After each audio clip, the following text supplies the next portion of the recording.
दर्द करत बिचवा सैया ढोही के नीचवा। दर्द करत बिचवा सैया ढोही के नीचवा। खाई दवाई तब होला न खत्म, मोली न जोर से दिल न रतन भइल सर बाटे पिछवा।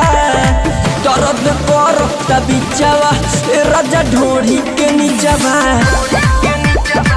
दर्द करत बिचवा सैया ढोही के नीचवा।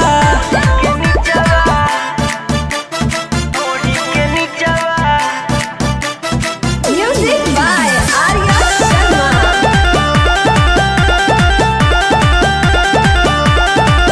हटे कौन बीमारी नहीं हमरा बुझाला, खाली उहे बगरम सारा दहिया बपाला।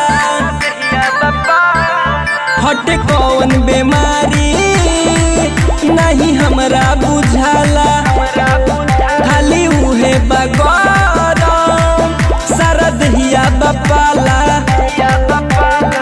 मन न मन सारा देहला सियाता, हो जाई गड़बड़ कुछ बुझाता, जाई निकल मोर हिचवा।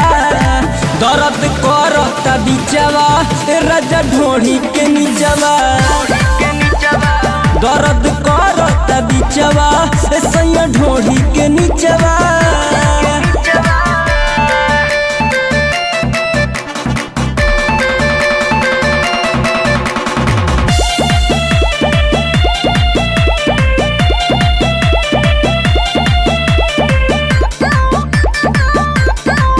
सुना मासूम कवि बड़ा पीरा में जी साहब धीरज धमाका हरदी दूध के पीही।